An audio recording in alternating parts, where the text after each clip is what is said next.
Have you ever felt like you're not failing, but you're definitely not living? You wake up, your body moves, your mind functions, but something is missing. Like you're breathing through a filter. Like there's a version of you waiting somewhere, watching, wondering why you still haven't arrived. You're not stuck because you're lost. You're stuck because you know exactly who you could be, and you're not becoming it. That's not discomfort. That's quiet despair. And here's the brutal truth. Your potential is not a promise. It's a prison. When you refuse to act, you think you're playing it safe by waiting to feel more ready, more aligned, more certain. But you're not waiting to be better. You're waiting to stop betraying yourself. This isn't about motivation. This isn't about unlocking some magical best self. This is about friction, resistance, discipline, identity. It's about the invisible suffering that's eating your sense of self day after day and calling it normal. But what if this wasn't your story? What if the reason you feel stuck is not because you're weak, but because your mind has been hijacked by perfectionism, comfort, and the myth of breakthrough? What if science, psychology, and ancient philosophy all pointed to the same quiet answer? Not to dream bigger, but to act smaller, over and over, until who you could be is finally who you are. Let me show you what's really keeping you stuck. Let's tear down the emotional and neurological traps that feel like your personality, but are actually just patterns. This isn't self-help. This is self-confrontation. And if you're still watching, it's because some part of you is tired of this emotional paralysis and ready to start digging. You're not lazy. Let's start there. Because if you were lazy, at least the guilt would make sense. But this is something else. This is different. This is deeper. You think about what you could do all the time. You imagine it, even crave it. The better version of you isn't a stranger. It's a shadow. It follows you from room to room. You feel its presence when you try to relax. You hear its voice when you scroll too long, when you lie awake at night, when you say tomorrow for the 100th time, but you never move. Why? Because what you call potential isn't light. It's not some glowing force waiting to be unlocked. It's not energy. It's weight, emotional weight. And you've been carrying it for so long that it's starting to feel like part of your identity. Here's what's really happening. Your brain doesn't just respond to logic or desire. It's wired by emotional patterns. Feldman Barrett calls this emotional construction. Your body, your nervous system, your past experiences, they're all part of the equation that determines how you feel, not just what you know.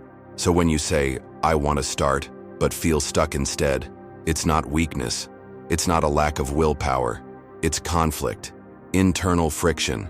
Your nervous system has encoded certain actions, or even the idea of those actions, as threats. That's why your potential feels like pressure, not because you're failing to achieve it, because you're failing to resolve it.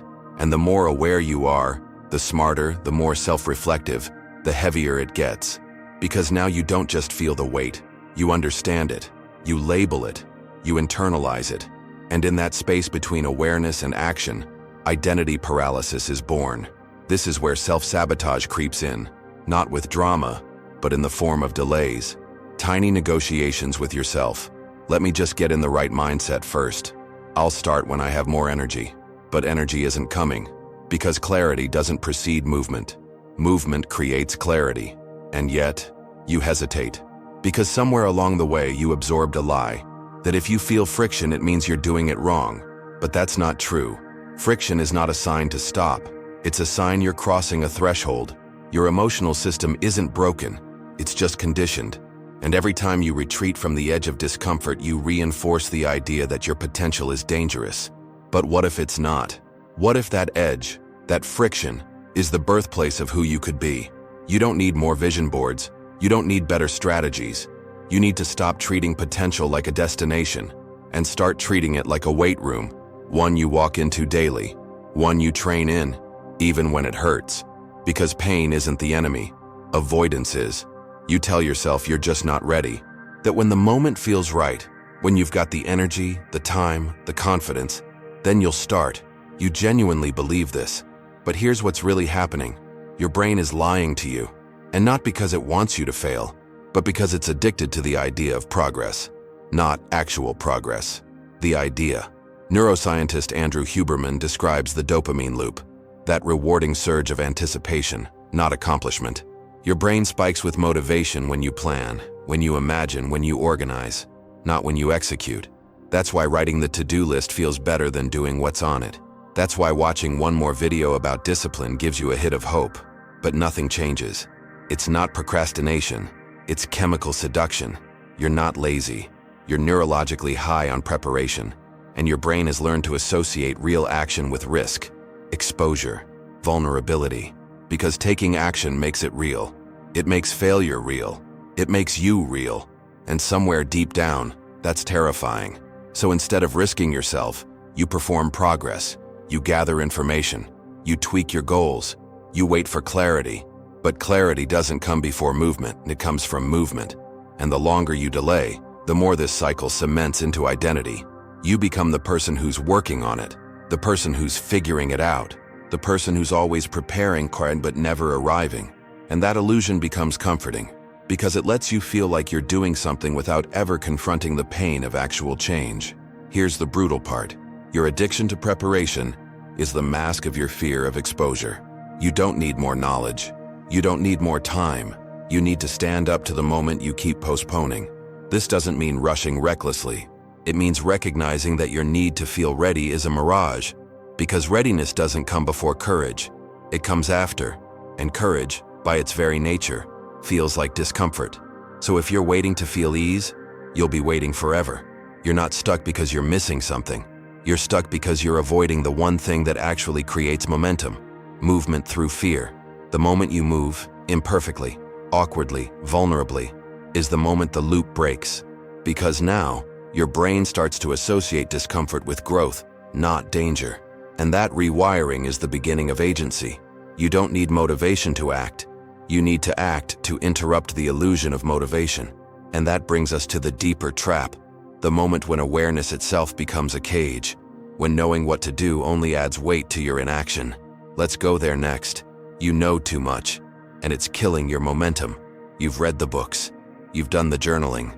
You can name every one of your patterns, your fears, your emotional triggers. You have language for your trauma, vocabulary for your coping mechanisms, insight into your conditioning, but you're still stuck.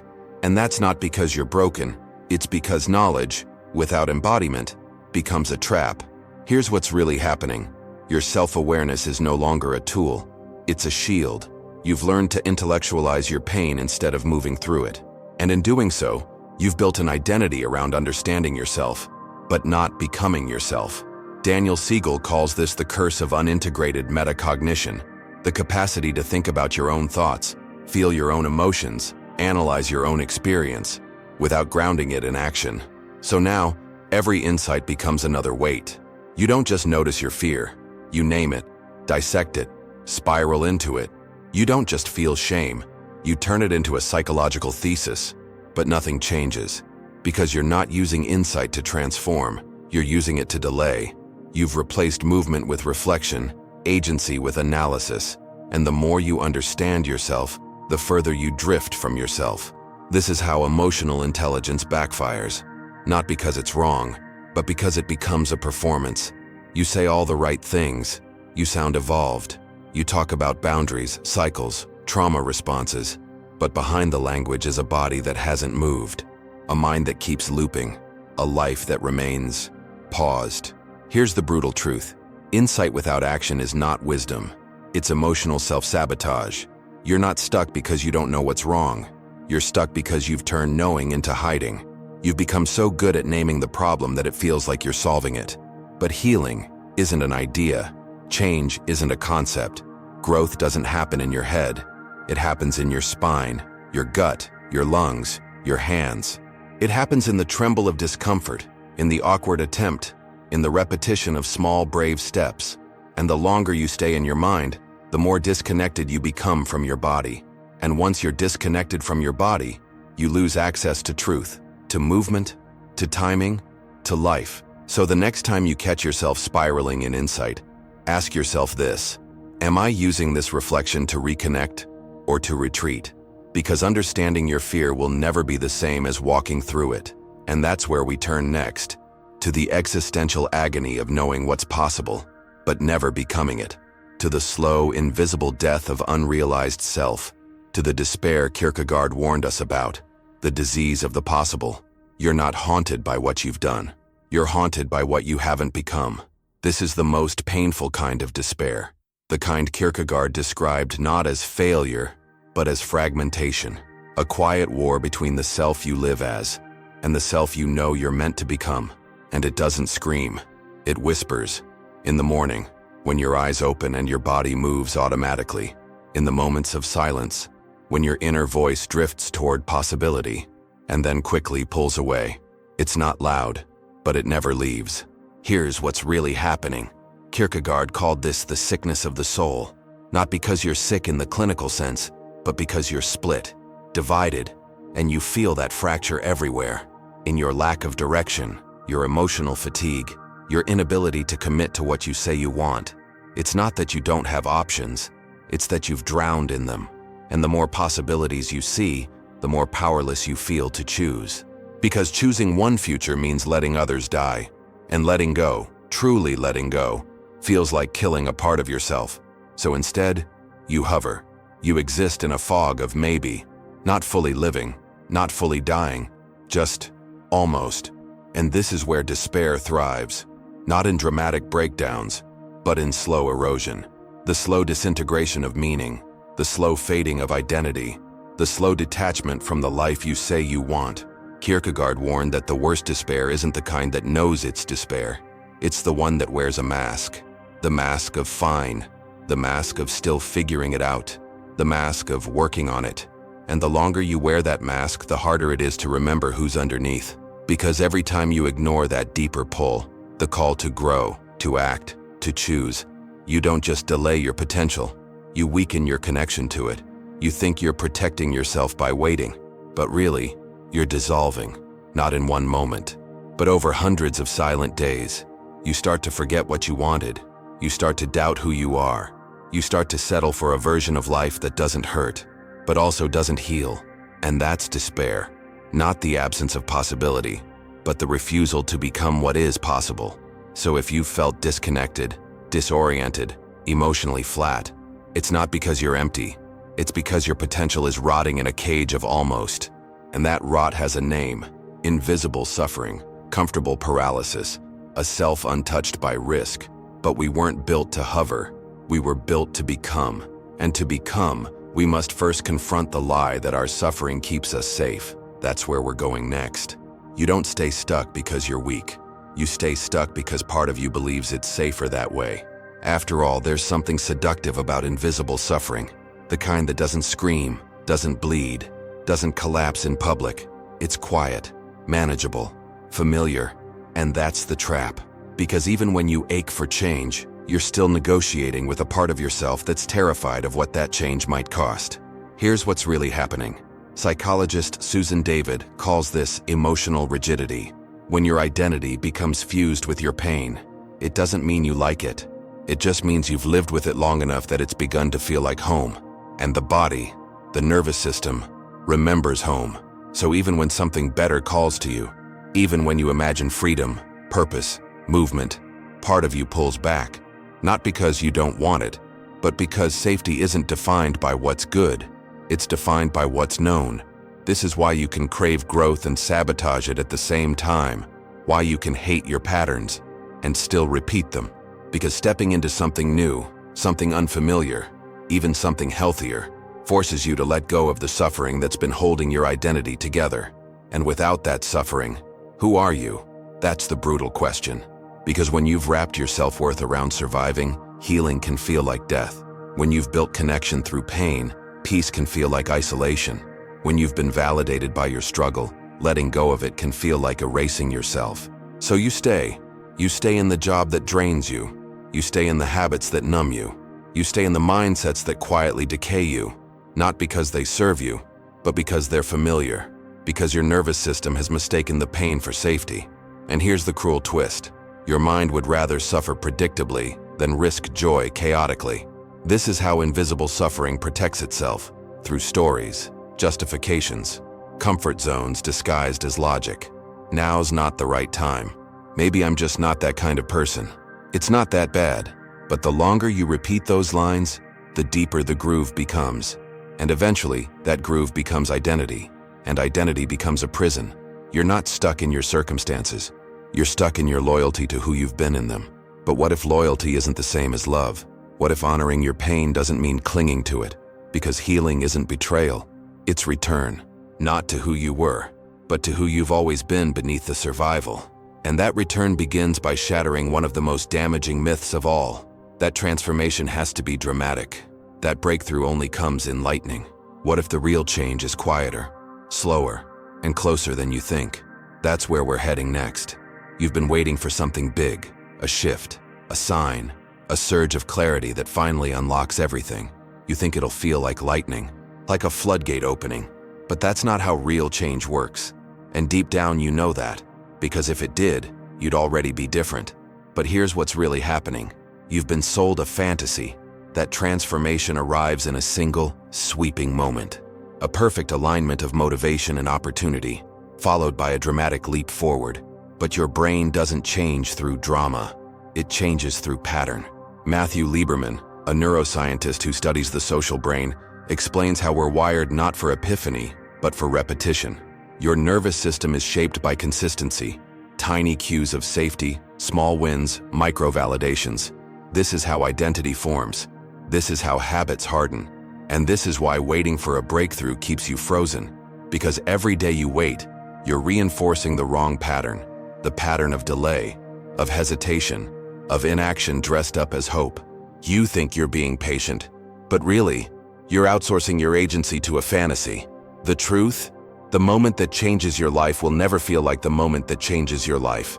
It will feel ordinary, unremarkable, sometimes even uncomfortable. Because real change doesn't begin with fireworks. It begins with friction. It starts when you choose to do something, anything, before you feel ready. When you show up while still doubting. When you take one action, not because it's perfect, but because it's different. That's when the rewiring begins. Because your brain doesn't believe what you say. It believes what you do, over and over again. And when your actions shift, your identity follows. Not in a flash, but in a gradual, almost invisible way. You don't suddenly become disciplined. You practice discipline until it stops feeling foreign. You don't find clarity. You build it through motion. And the longer you romanticize the breakthrough moment, the more you delay the only thing that creates it: repetition. The uncomfortable, often boring process of becoming. That's what your potential is waiting for.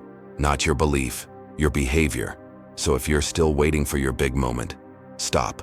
It's not coming. But something better is.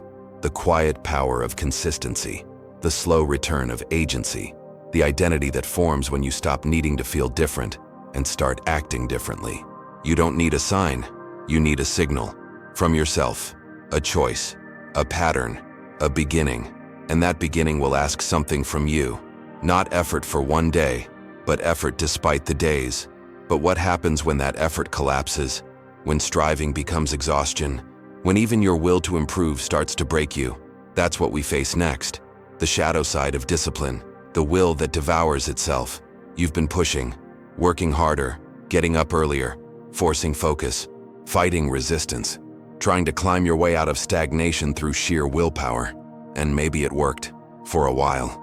But now, you're burned out. Not just tired, hollow. Because something deep in you started to shift. Discipline stopped feeling empowering and started to feel like self-punishment. The same energy that once gave you control now leaves you wired, restless, drained. Why? Because you've crossed a hidden threshold where discipline becomes compulsion and drive becomes destruction. Here's what's really happening. Arthur Schopenhauer believed the root of human suffering was the will, that blind, relentless force inside us that always wants, always craves, never rests. It pushes forward endlessly, but it never arrives.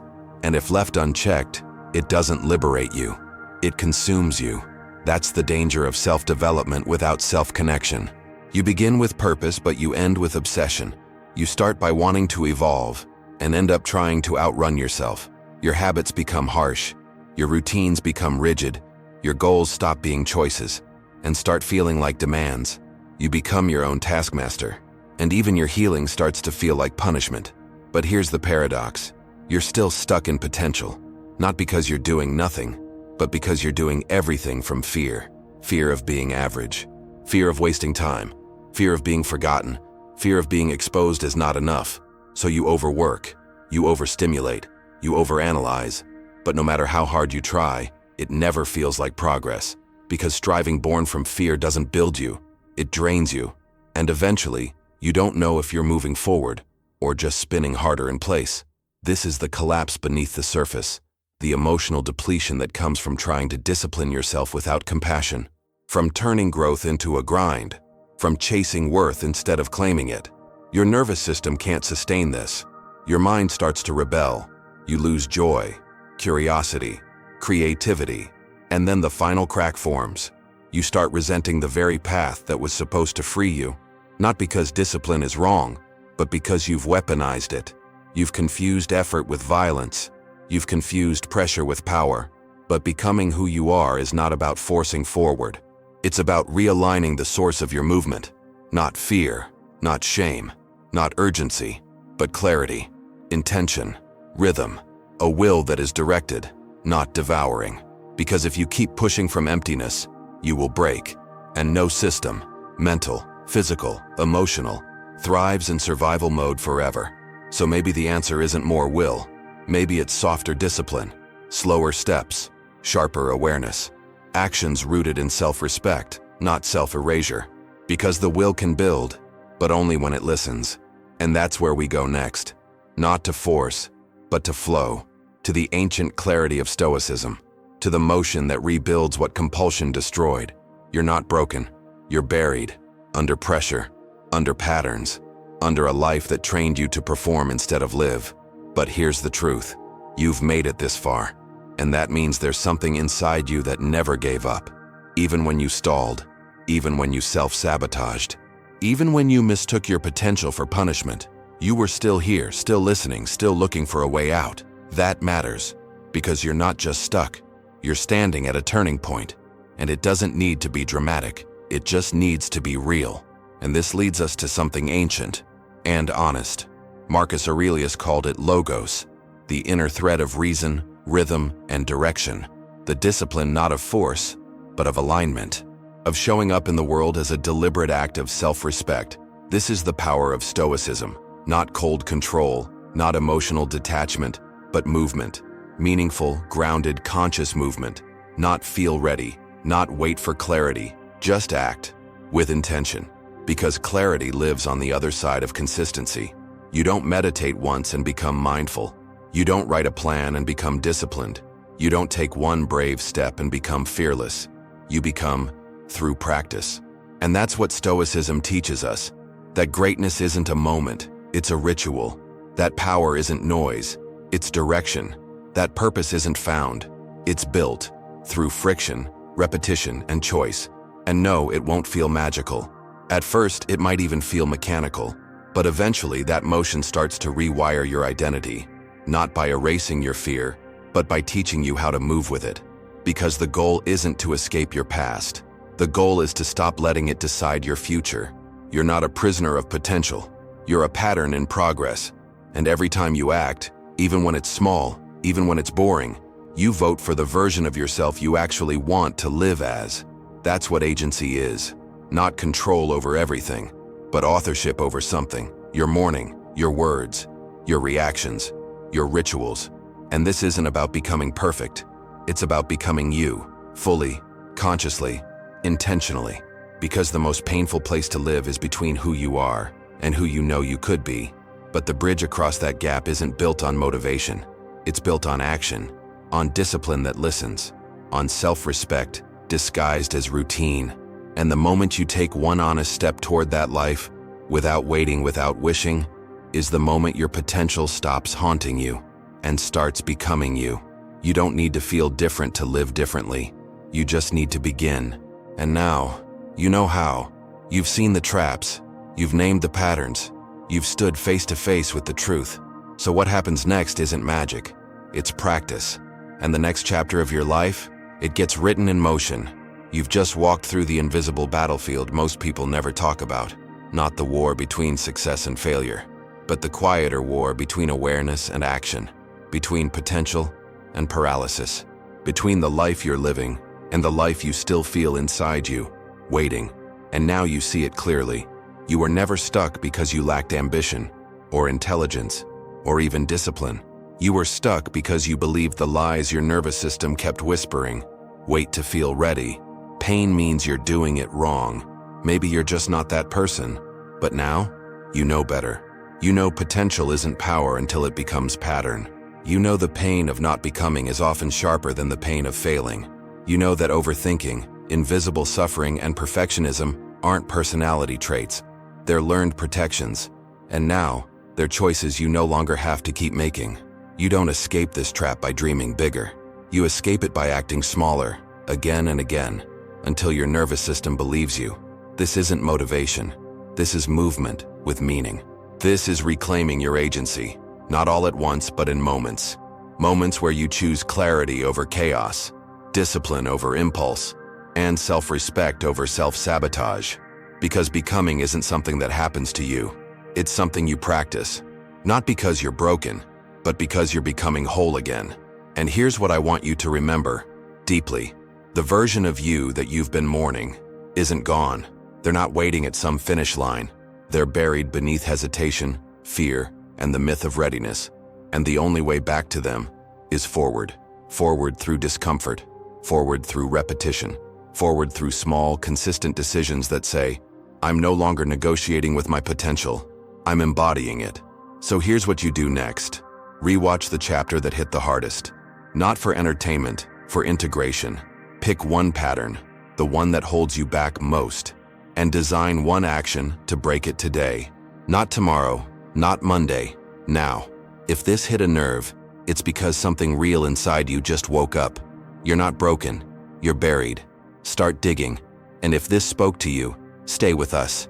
There's more tools, more truth, more clarity, because this isn't a channel. It's a lifeline for those who feel too much, think too deeply, and have waited too long to finally become who they are. This is where your momentum begins, not in motivation, but in motion. One step, then another. You were never meant to stay stuck, and now you don't have to.